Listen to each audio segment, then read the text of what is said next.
is Conway Castle. King Edward I of England built this mighty stronghold in the late 13th century to help hold a recently conquered area of northern Wales. Conway represents perhaps the pinnacle of medieval castle construction. It appears formidable even today.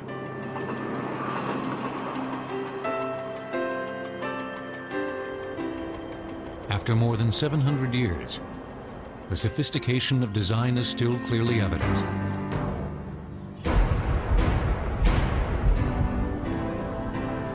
Massive walls, projecting towers, crenellated top, heavily fortified entrance. Conway is only one of hundreds of castles that dot the European landscape. They might look different depending on where they are or when they were built. But all castles were multifaceted wonders of construction. It's complex because it needs to fulfill so many functions. It needs to be oppressive, it needs to be defensive, it needs to be a home, it needs to be a palace, it needs to be used as a treasury, it needs to be used as a courthouse, it needs to be used for a whole gamut of reasons, and the architecture reflects all of these. Castles were some of the most imposing structures ever built, withstanding both bloody assaults and the test of time. A well-defended castle would almost always win against anything but a very determined and very strong siege. In an unruly period, they represented order to some, subjugation to others. The importance of the castle is as much to oppress the psyche of the population as it is to literally oppress the population. Castles were homes, residences of kings or nobles. That's what differentiates them from other fortifications. They were built to protect a king's or nobleman's territory. Soldiers or men-at-arms lived there as well to guard the castle. It was a base where a lord could launch an attack, and it was a refuge from his adversaries. When most people think of castles, fortifications like Conway are what they think of. But the first structures now known as castles date back at least another 300 years to the 10th century and an even more unruly age. When times are unsettled, when there's not a strong central government, you have noblemen running around and bandits running around, and it's a natural thing to want to do to fortify your home, to protect yourself. The term castle is a derivation of the Latin word castellum, for fortress. Many experts believe the first European castles originated in what is today France. After the fall of the Roman Empire in the 5th century AD, Europe was a dangerous place to live, with weak, ineffective governments and constant raids from Vikings, Arabs, Berber pirates, and occasionally a disgruntled neighbor. This turbulent atmosphere stimulated the rise of feudalism in Europe, a system whereby a king granted territory to lords, who in return owed the king allegiance. The lords in turn granted smaller parcels of land to lesser nobles, who owed allegiance to them. Below these nobles were knights, the fighting class of the feudal system, who in return for land grants rendered military service to their overlords. The introduction of feudalism combined with a weak central government incapable of adequately protecting its citizens gave rise to the first castles.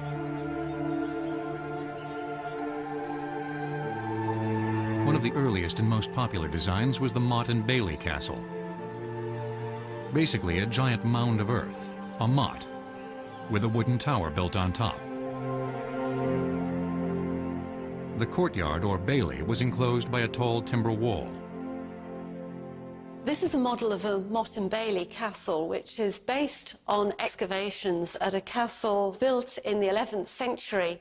Here's a defensive ditch and a rampart, and then on top of the rampart was a timber wall called a palisade, and it has crenellations. There's evidence that these timber castles were plastered over, so that from a distance they would look like stone. Here's the classic motte, like an upturned pudding basin, with a ditch separating the motte from the bailey. On top of the motte was a timber tower, and this would have contained the private residential apartments. Other buildings would have comprised stables and workshops and places for storage of food and a certain amount of small livestock, such as chickens. Easy to build, Motte and Bailey castles spread across Europe. William, Duke of Normandy, defeated the English King Harold II at the Battle of Hastings in 1066 to capture the English crown.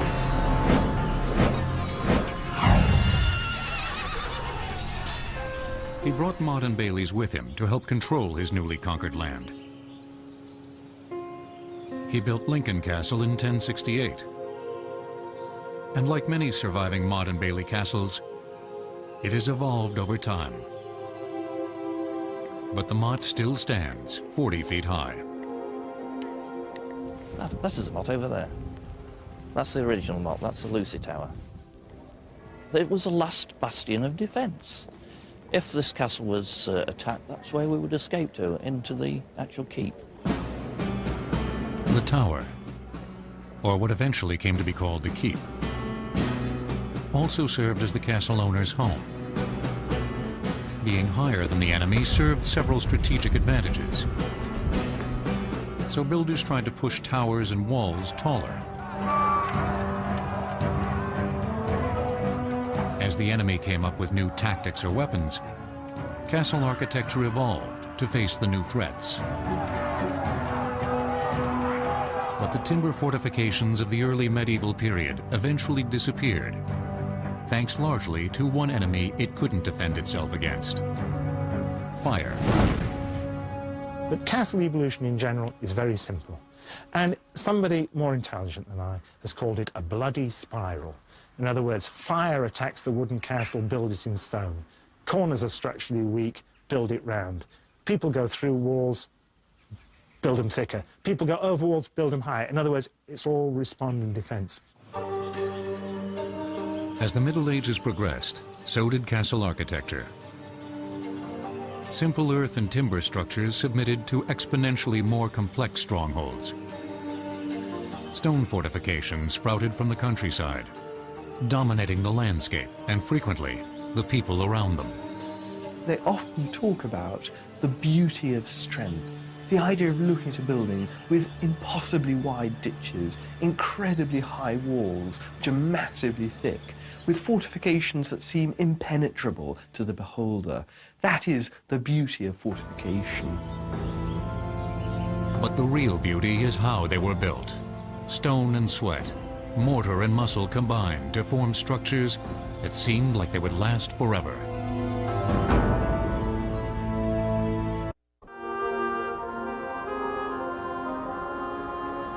In the early medieval period, castle builders turned from wood to stone construction. The more money the builder had, the more elaborate and massive the fortifications became. Several of the most imposing castles in all of Great Britain were the result of one man's resolve. In 1283, Edward I, the King of England, conquered Gwynedd. Not Wales, just Gwynedd. Wales was a land of many different states, not unified politically. One of these states in the north and the west is called Gwynedd, and that is what Edward I conquered. Edward I was, in essence, doing a John Wayne. He was moving west, the natives were hostile, and so he built forts. And that's what this castle is. It is a fort. Here we have a garrison of soldiers in a fort in the frontier with the hostiles outside. In the late 13th century, King Edward I ordered the modification or construction of more than 10 magnificent castles.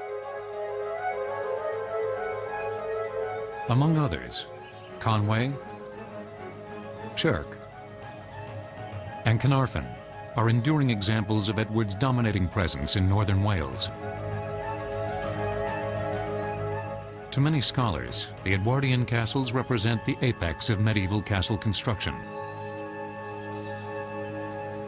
They're designed like machines, every architectural detail devoted to defense, as well as psychological intimidation.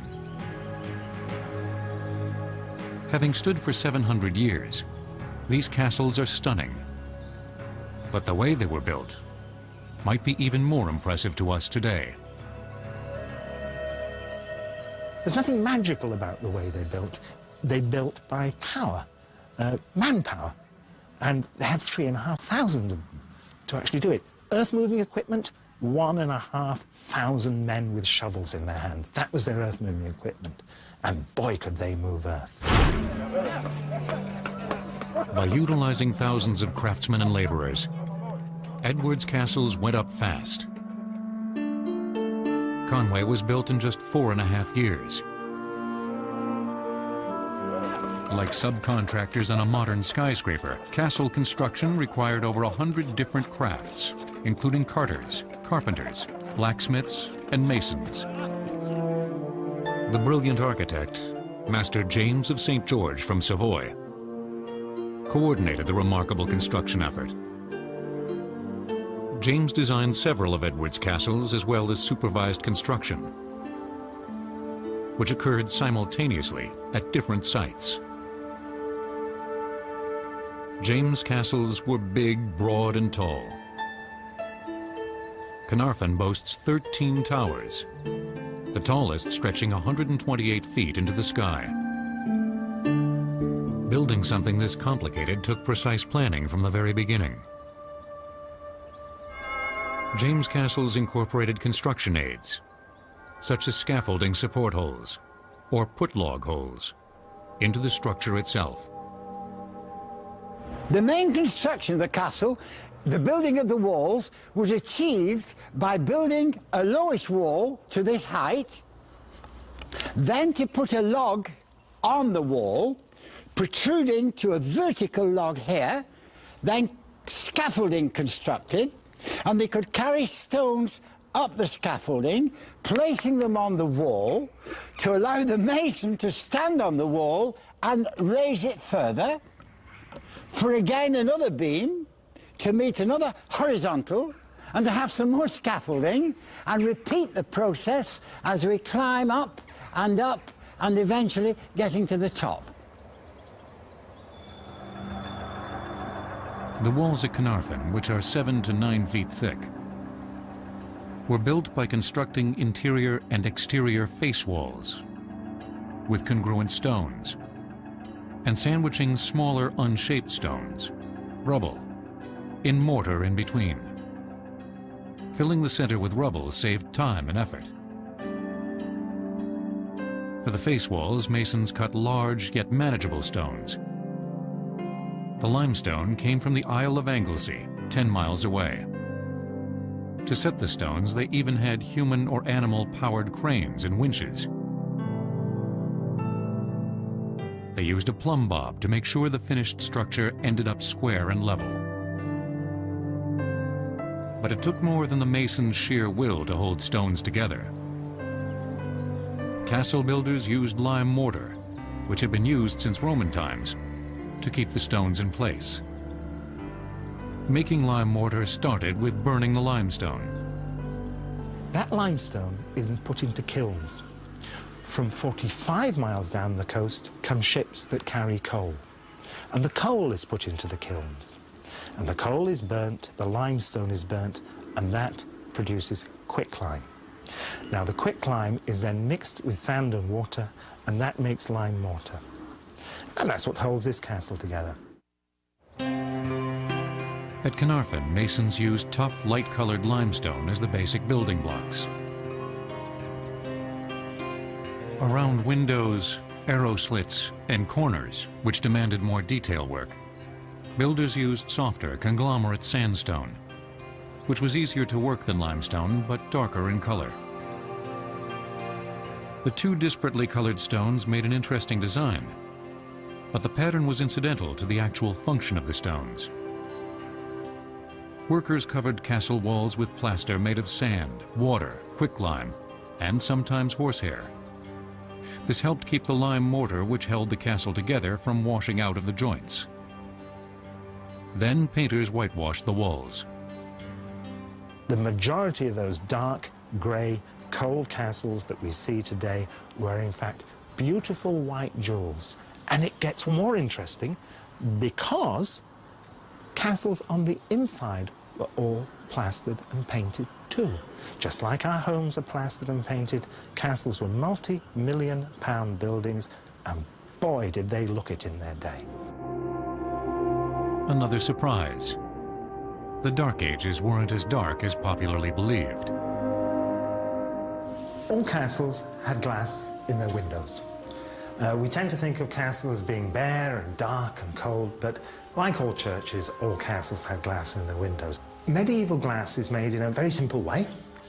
You take a blob of glass and a blowpipe and you blow a bubble. You then put that bubble on what is known as a cooling table and you roll it. You end up with something that's shaped like a can, all right? Then what you do is you cut off the two ends of the can, so now you have a tube of glass, you slit it down the middle, and it folds out onto the cooling table. By that process, you can only make small pieces of glass, and those small pieces of glass were always joined together with bits of lead.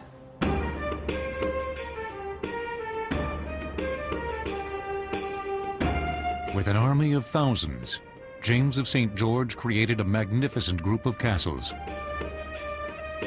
which Edward hoped would help finally suppress the Welsh. To a large extent, Edward was successful, but the king's castles cost a king's ransom. The 13 castles and the 2 wars cost him 7.5 years' income. He was bankrupt 14 years after this castle was started. Now, I know this is an alien concept to the United States of America, overspending on defense. But, you know, it used to exist in Britain 700 years ago, and some would argue it's a great old British tradition that continues to this day. Castles cost a lot, but they weren't your average family home. And there was definitely no welcome mat at the front door. They were designed to hold people out and decimate those who tried to breach their defenses. Castles were killing machines.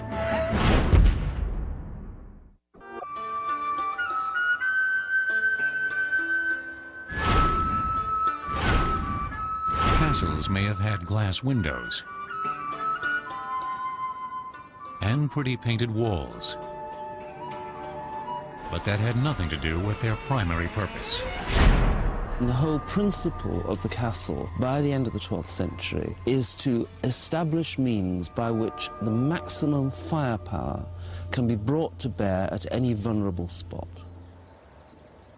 Nearly every architectural element of a castle served a defensive purpose. The crenellation was designed to defend them. They could stand behind the merlons, which are the parts that stand up, and when they wanted to loose an arrow, they could move to a crenelle, which is the gap in the middle. Castles were designed with multi-layered defenses. An enemy had to confront several lines of defense before taking the castle. It all started with a great location. Before construction began, castle planners looked for sites with existing natural obstacles. A nice cliff or a solid peninsula worked well. Anything to hinder an assailant's approach. In the flatlands where rocky cliffs didn't exist, moats were popular. A castle builder dug a ditch or moat around a castle as one more obstacle for the enemy to confront. The surrounding ditch, which did not necessarily contain water, could be quite broad, 30 feet or more. Sometimes sharpened stakes were embedded in the moat. But even if it didn't have stakes or wasn't filled with water, the charge up the embankment of the moat to get to the castle walls while being shot at was extremely difficult and harrowing. And no, there were never crocodiles, hippos, or dragons living in the moat. On the other side of the moat stood the wall and imposing towers. From these, archers showered arrows on the enemy. Towers projected from the walls to give archers a clear shot at the base of the neighboring tower. The Edwardian castles were specifically built to take advantage of one of the most lethal weapons of the day, the crossbow. A weapon capable of piercing armor at close range. An experienced bowman could shoot perhaps 3 to 4 bolts a minute. Castle builders constructed loopholes, or arrow slits in the towers, and sometimes in the walls, to protect their archers. A loophole was a thin vertical opening in the wall, where the archer could take aim and fire. The slit splayed out inside the wall to give bowmen maneuverability. Each loophole covers a specific arc, so the archer is firing a bit like a modern machine gun defense, and all the arcs intersect in a carefully designed castle. So there's no point at which an attacker can, as it were, just simply walk through without paying a price. The walls themselves could be massive, 20 feet thick at the base or more. Castle walls were wider at the bottom and tapered at the top. At the bottom of the castle wall, you'll often see a sloping mass of stones called a batter. Stones dropped from above, from the top of the wall, onto the batter, will break up and spray shrapnel at the attackers. So it's a bit like dropping hand grenades. For attackers, there were only 3 ways to defeat a wall. Go over it, under it, or through it. Hey. But before a direct assault, one option was to bombard the castle with the medieval equivalent of Tomahawk missiles.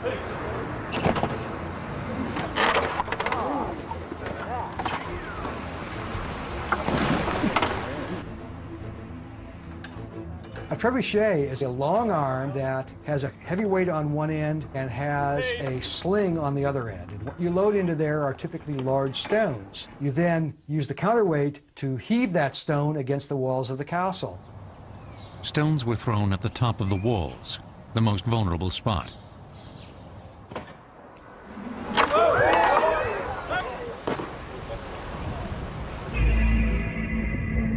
If the castle didn't submit, the enemy could mount a direct assault. But those inside the fortification definitely held the advantage. The most important defensive mechanisms in any castle are those that defend the gateway, because the gateway is the most vulnerable point of any fortification. It's the part that's not solid stone.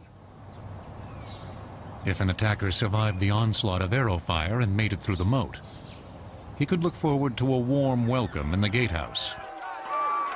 Let's pretend that we've actually done it. We've crossed the moat, we're standing on our bridge, which is down, we're lucky, because normally there'd be a great drop straight down to the moat. But from either side now we're threatened by those arrow slits. So we want to get out of this, and so we make our first major mistake, and we actually go into the gateway to get out of the fire. Now, the first line of defense in the gateway proper is the portcullis.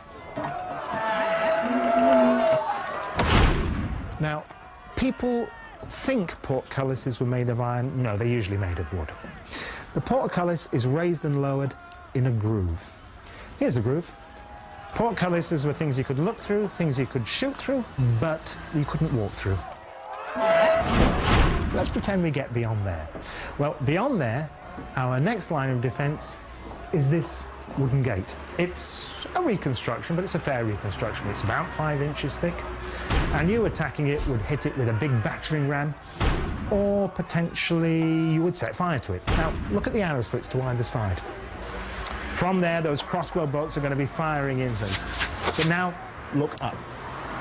Above your head, small, square holes, murder holes, operated from above, and a nice big rock is posted down my head. And then you make probably your last mistake. You move on. You don't want to go back into there, into the gateway. You don't want to go in there, and so you move on into the centre of the castle. But when you get into the centre of the castle, look what happens. Look up there, at those arrowslits up there. And of course, people begin to shoot in. Those that have been firing out now turn around and shoot inwards, and you're surrounded. There is nowhere to go. Do you want to stand here and die? Do you want to go back through that gateway and die? Or do you want to go through a door and die? And a castle is a trap, like a noose. The harder you pull, the further you go, the worse off you are. Despite the incredibly elaborate defensive characteristics of the castle, if a besieger had enough men, supplies, and time, and was willing to make big enough sacrifices, the castle would fall. Corners are structurally weak. The place you ideally tunnel is, of course, the corners. You drive a tunnel under the corner, you prop it up with timber props, you pack the tunnel with brushwood, you light the brushwood burns, the props burn, the tunnel collapses, the corner collapses, and the walls collapse. End of castle.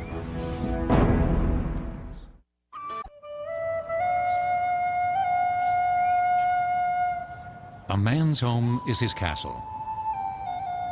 Or in this case, a castle was a man's home. And like any residence, it had the basics: bedroom, bathroom, dining room, entranceway, dungeon. Dungeon? Dungeon is an interesting word. We think of a dungeon as being a dank hole where people were locked up. But the term really comes from the French word donjon, which is the name for the keep of a castle. Now, how it got that other meaning is not real clear. Virtually every nobleman had some occasion to lock somebody up. He might not have had a full-fledged prison, but there was always somebody he didn't like. This is what's popularly known as an oubliette, or a bottle prison. There are two possibilities. Either it was used for storage, but it has to be said that the access is a bit awkward for getting your stores in and out. Or it was used as a rather unpleasant prison for retaining people. And it's formed with a corbelled vault. That means the walls go up more or less straight, and then the stones start to edge in to make a sort of beehive shape. Oubliette comes from the French word oublier, to forget. The implication being that they threw prisoners into these and forgot all about them. I can't see that happening. Well, why would they want to forget about a prisoner? Either you're holding him for ransom, or he's a political prisoner, or he's a normal miscreant, in which case he's going to be hauled up for trial fairly soon and dealt with. Chirk Castle boasts a double-decker prison. We have two levels of dungeon. The upper level has a fireplace and is probably a room where you would have kept prisoners that you could sell for ransom. People that you wanted kept safe, but they were worth money. They could be gentry, they could be people captured in battle. The lower dungeon is a little more unpleasant. 15 French prisoners were kept in that dungeon for 7 years after the Battle of Agincourt. There is light from 3 arrow slits, but even in the middle of the day, it is still pretty dark down there. We presume there had been straw on the floor. It always stays a constant temperature, about 54 degrees Fahrenheit. Besides being a jail, a residence, and an economic center, the castle also served as a courthouse. Nobles were the law of the land. And although the accused might not spend much time in prison before his court date, the pre-trial questioning could be, well, torture. Torture, keeping someone alive for as long as you can, and inflicting often as much pain as you can, without killing them, of course. The rack, I think it was so famous because there's so many things that you can do while somebody is on the rack. Normally you're stretching them, you're stretching their limbs, At that point, you can burn them, you can beat them, you can cut them.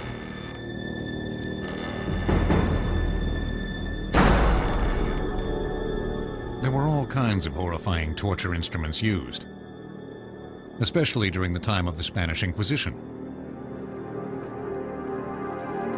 Things that crushed, stretched, poked, ripped,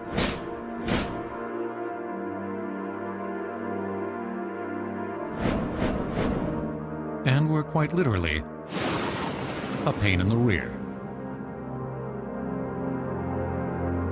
But the extent to which people were tortured in the early medieval age, at least, has been greatly exaggerated in books and movies. But torture was an accepted means of extracting information, although I think in every castle says, here's the room where the torture occurred. That's probably stretching things a bit. Few castles actually had torture chambers. Most criminals were simply fined and released, or promptly executed. The dungeon was by far the worst guest room in the castle, but the rest of the fortified residence could be quite nice. And like any well-planned domicile today, the perfect home started with a good design. You never dared build a castle unless you had a water supply. Now, outside is a river, salt water. The tide comes in from the ocean, and yet 10 yards away happened to be a freshwater spring. If there had not been one, there would be no castle.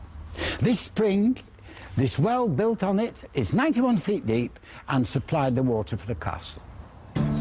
If the castle was besieged, it wouldn't last long without fresh water.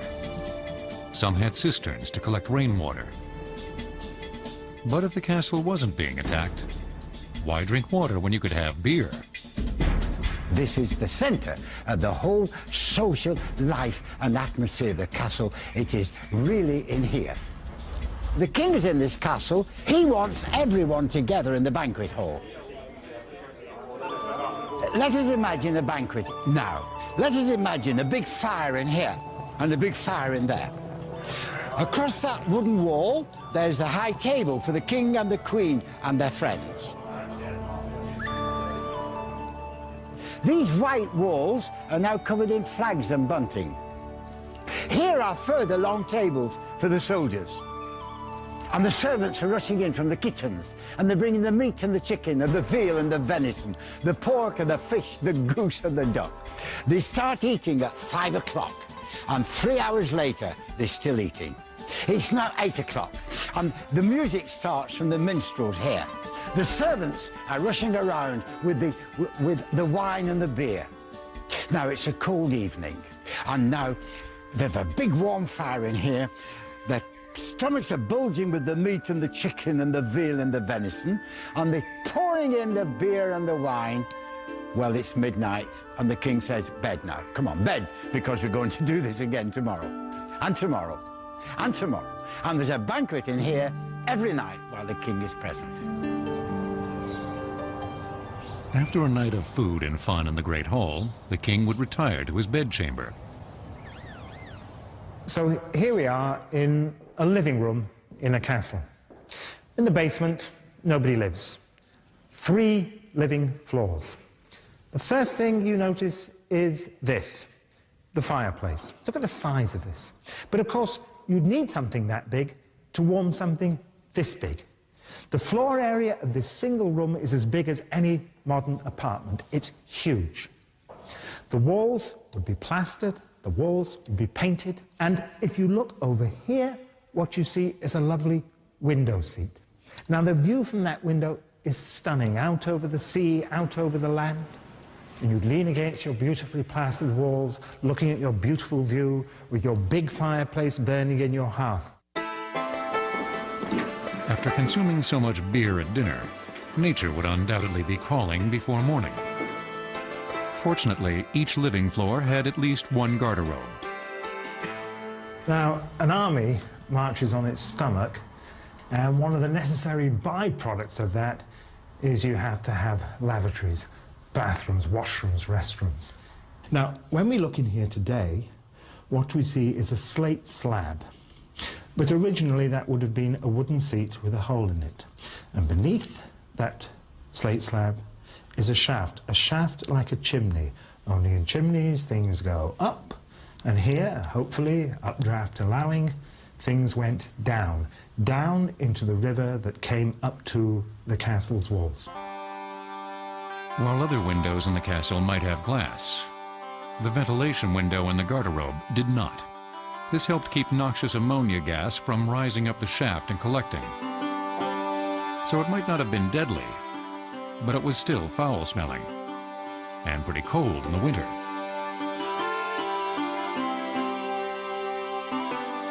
But these amenities and fine accommodations only got better as time went on. By the 15th century, wealthy nobles couldn't decide whether to build fortifications or opulent palaces. The political environment, as well as new methods of warfare, eventually led to the castle's decline. But not before builders constructed some of the most stunning structures of all time.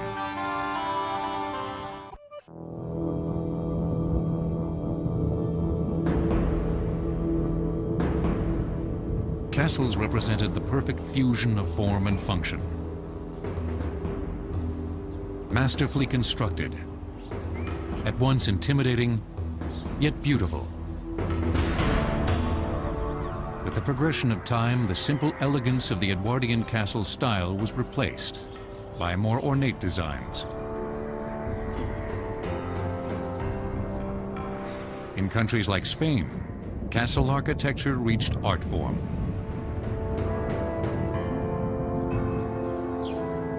These embellished Spanish fortifications were among the last true castles built.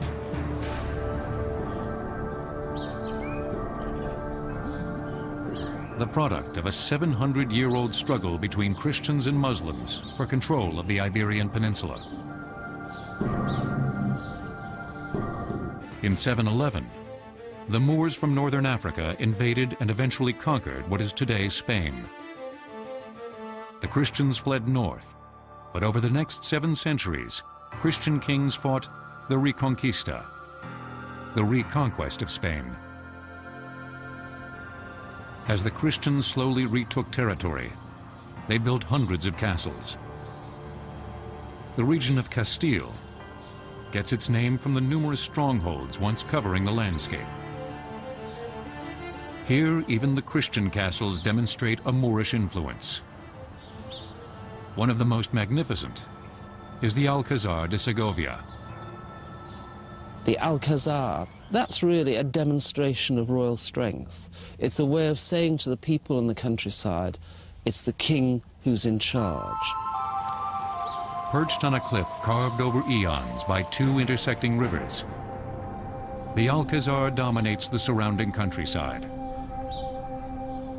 Well, this castle was built in the 12th century, but the construction lasted a lot of time during all the Middle Ages, from the 12th century until the 16th century, and was built by the Christian kings to have here a court. The castle underwent many changes and additions over the centuries. In a country inhabited by both Christians and Muslims, the Alcazar exhibited a blending of both cultural influences. Here, fortification met ornamentation. The workers, in part, they were Muslims, that they were living in this kingdom. They call Mudehar. Mudehar is a Muslim that had the religion, the culture, the language, but was living among Christian people. The Moorish influence reached inside as well. Every inch was elaborately adorned. Some of the greatest artisanship could be found on the ceilings. It took over a year just to restore this one.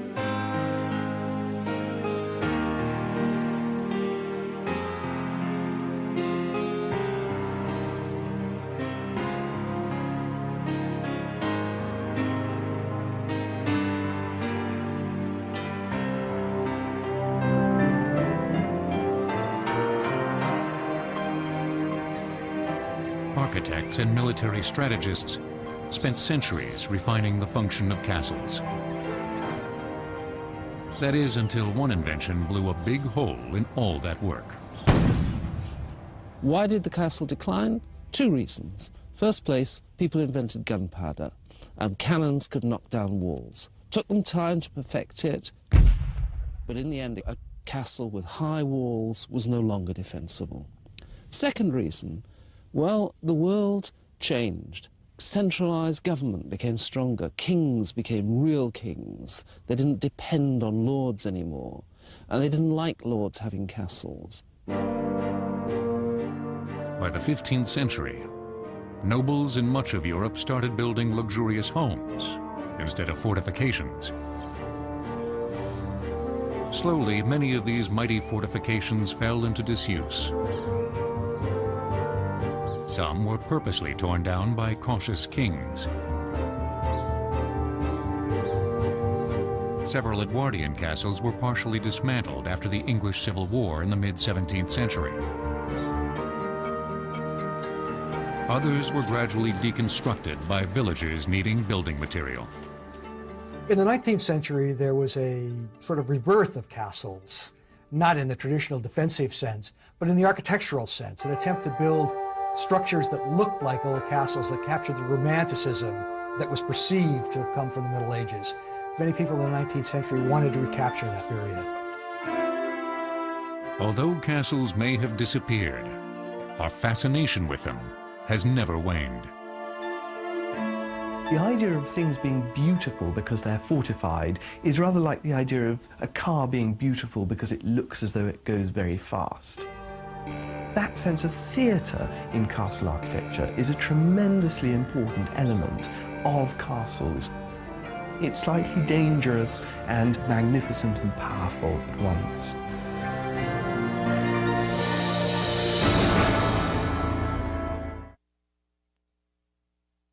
Romans pursued debauchery and sensual pleasure without restraint. Baths, wine, and sex were three things that went together. That sometimes turned into monstrous cruelty and epic extravagance. Chariot racing was a demolition derby. It was a disobsession with sex and death that brought down the empire. Roman Vice, tonight at 10